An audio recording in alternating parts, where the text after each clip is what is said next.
안녕하세요. 오늘은 시행과 사건에 대해서 배워보도록 하겠습니다. 일단 나가기에 앞서서 이 내용에 대해서 잘 모르시는 분들이 아마 많으실 거예요. 왜냐면은 선행을 하시는 분들도 그렇고 또는 현재 확률과 통계에 대해서 공부하고 계신 분들도 이쪽 내용에 대해서 제대로 공부 안 하고 적당히 읽고 넘어가는 경우들이 많아서 사실 오늘 수업을 했을 때 쌤 저 그동안 확률이 안 풀렸었는데 오늘 수업 때문에 엄청 잘 풀려요. 이런 거는 아닐 거예요.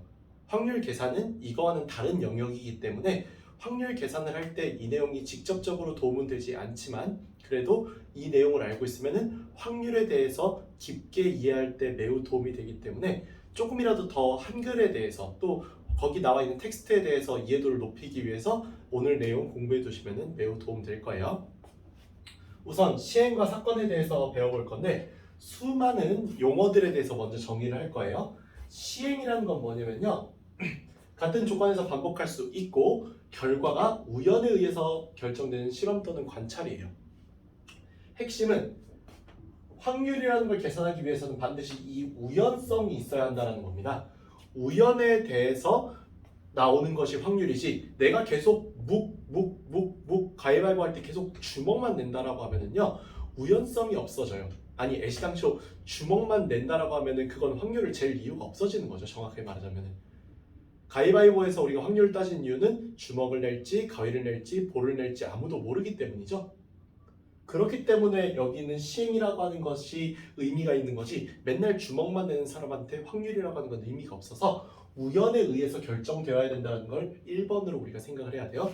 두 번째로 이 시행이라고 하는 걸 우리가 보통 사건이라는 말하고 헷갈려하는 사람들이 많은데 시행은 사건보다 더 위에 있는 개념이에요. 그러니까 어떤 식으로 이해하면 좋냐면은 다음에 나올 표본 공간을 설명하면서 제가 얘기를 하고 싶은데 이 표본 공간이라고 하는 것은요 시행의 모든 결과의 집합이다라는 건데 이 말을 통해서 우리가 사건이라는 말과 시행이라는 말 또는 그 시행이라는 말 자체에서 내포하고 있는 의미에 대해서 생각해 볼 수 있게 되는데 시행이 없으면은 사건이라는 것 자체가 일어나지 않는다는 게 중요한 내용이에요.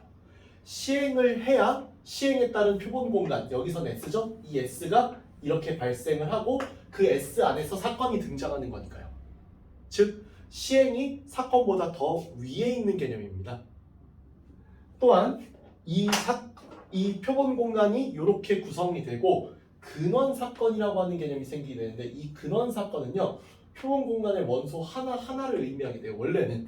그런데 그 표본 공간의 원소 하나하나를 원래 의미하는 게 맞는 표현인데 이걸 통해서 우리가 사건이라고 하는 것을 생각해 보면은 표본 공간의 어떤 특정한 부분 집합을 의미하게 되는 거라서 여기다가는 제가 ABCD 이렇게만 써놨지만 예를 들어 만약에 여기 E, F, G를 이렇게 따지게 된다라고 하면은 시행에 의해서 표본 공간 S가 발생했고 표본 공간에 A, B, C, D, E, F, G라고 하는 각각의 근원 사건들이 생긴 거고 그 중에 A라고 하는 거는 A, B, C, D라는 근원 사건을 묶어서 만들어낸 사건이라고 하는 개념이다라는 거예요.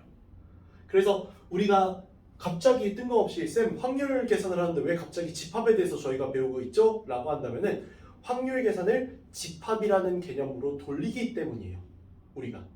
그렇게 돌려서 계산을 할 거기 때문에 여기서 집합에서의 개념이 굉장히 많이 쓰이게 되고 이따가 곱사건, 합사건 얘기하면서 말하겠지만 논리라고 하는 개념과 함께 논리학에서 쓰는 여러 가지 장치들을 여기서도 똑같이 쓰다 보니까 개념적으로 겹치는 것들이 많아요. 우선은 요 얘기를 마저 해보자면은 근원 사건이라고 하는 것과 사건이라고 하는 건 그래서 어떤 차이가 있느냐 어떤 특정한 사건 안에서의 근원 사건을 찾을 수도 있고요 표본 공간에서의 근원 사건을 찾을 수도 있어요. 그래서 여기 써놓긴 제가 표본 공간의 원소 하나하나를 근원 사건이라고 써놓긴 했지만 사건의 원소라고 봐도 근원 사건은 상관이 없다라는 겁니다.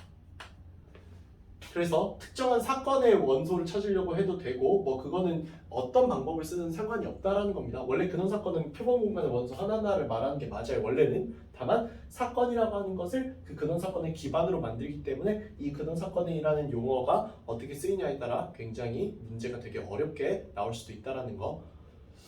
그 다음에 전사건은 한 시행에서 반드시 일어나는 사건이라는 개념으로서 사실상 이 개념은 뭐랑 같냐면은 표본 공간과 같아요. 왜? 얘는 S와 똑같아질 수밖에 없거든요. 그에 반해 공사건은 어떻습니까? 한 시행에서 절대 일어나지 않는 사건입니다. 절대 일어나지 않는다는 것은 말 그대로 일어날 수 없는 사건이라는 거기 때문에 아무런 근원 사건도 채택하지 않은 사건이 되는 거죠. 그래서 사실상 여기서는 공사건은 일종의 공집합과 비슷한 개념이 되고 실제로 공집합 기호인 파이를 가져다 쓰는 걸 볼 수 있을 거예요. 다음 주사위에 대해서 예시를 좀 들어볼 건데 주사위가 1부터 6까지 이렇게 나온다고 했을 때 표본 공간은 당연히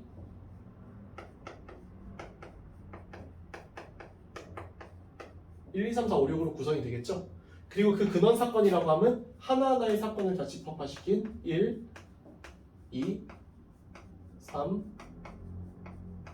4, 5, 6 이렇게 나올 거다라는 거예요. 다음 3의 횟수가 나오는 사건은 그럼 어떻겠습니까? 당연히 3, 6이겠죠. 이런 식으로 우리가 사건이라고 하는 개념을 이해해주면 되겠다라는 거. 다음 여러 가지 사건에 대해서 배워볼 텐데 표본 공간 S의 두 부분 집합 A, B라고 하는 사건이 있었어요. 그 사건 A, B가 있을 때 합사건은 A 또는 B가 일어나는 사건이다. 그래서 표기도 A 합집합 B라고 이렇게 집합처럼 다만 이때 집합이라고 표현은 했지만 읽을 때는 합사건이라고 읽어줘야 된다라는 거 잊지 맙시다. 여기는 확률이니까요. 그래서 여기는 얘가 합사건인 것처럼 또 쌤 이거 교집합이네요. 그럼 이건 교사건인가요? 아니요. 얘는 곱사건이라 불러줄 거예요. 이게 사실 조금 좀 약간 이게 우리나라 말로 번역하는 과정에서 당연히 문제가 생긴 거긴 한데요. 합사건은요. 옛날에 합집합이라고 하는 개념에서부터 온 거고 곱사건은요. 여기 원래 이 교집합, 인터섹션이라고 하는 교집합에서부터 온 건데 이게 원래 논리학에서는 논리합이라는 게 있고 논리곱이라는 게 있어요. 거기에서부터 우리가 이 얘기를 할 수 있는데 A 또는 B라고 하는 걸 논리에서는요. 그 다음에 A 그리고 B라고 하는 것을 논리곱이라고 부르는 것에서부터 출발한 개념이라서 합곱이라는 말을 쓰는 게 원래 맞아요. 그래서 원래대로라면 제 생각에는 곱집합이라고 표현하는 게 좀 더 맞았을 거라고 저는 생각이 들거든요. 근데 어쨌거나 우리는 그걸 교집합이라고 표현하는 과정에서 약간 좀 틀어진 걸 뿐이에요. 사실상 뭐 교집합이라 쓰든 곱집합이라 쓰든 의미가 통하면 되는 문제이고 그 과정에서 여기는 교사건이라고 부르지 않게 조심해 주는 거 잊지 맙시다. 곱사건이라 부르는 건 이유가 있어요, 나름대로. 그리고 이걸 본다면은 우리 추후에 배우게 될 확률의 덧셈 정리, 확률의 곱셈 정리도 당연히 합곱이라고 하는 용어에서 온 거다라는 거 어렴풋이 예측해 볼 수 있겠죠. 미리 배우신 분들은 합곱이라고 하는 이 용어를 보자마자 혹시 이게 덧셈 정리, 곱셈 정리랑 어떤 연관성이 있는가? 네, 있습니다. 당연하게도. 그거는 그때가 제가 다시 설명하도록 할게요. 다음 배반 사건. 문제에 정말 많이 나오는 사건이죠? 바로 뭡니까? A, B가 동시에 일어날 수 없는 사건을 의미합니다. 즉 곱사건이 얼마인 거? 공집합인 거. 즉 공사건인 걸 의미하는 거죠. 다음 여사건은 뭐다? A가 절대 일어나지 않는 A의 반대 사건이죠. 그래서 여기 있는 여사건은 여집합 기호 이용해서 표시를 합니다. 그래서 각 영역을 보자면은 합사건은 합집합처럼 이렇게, 곱사건은 교집합처럼 이렇게, 배반 사건은 여기 그림처럼 A, B가 완전히 떨어져 있게, 그리고 여사건 같은 경우는 이렇게 A의 바깥쪽을 의미하게 된다라는 거죠. 이상 여기까지 해서 오늘은 시행과 사건에 대해서 배워봤고요. 다음 시간부터 이제 본격적인 확률 계산에 들어가도록 하겠습니다. 감사합니다.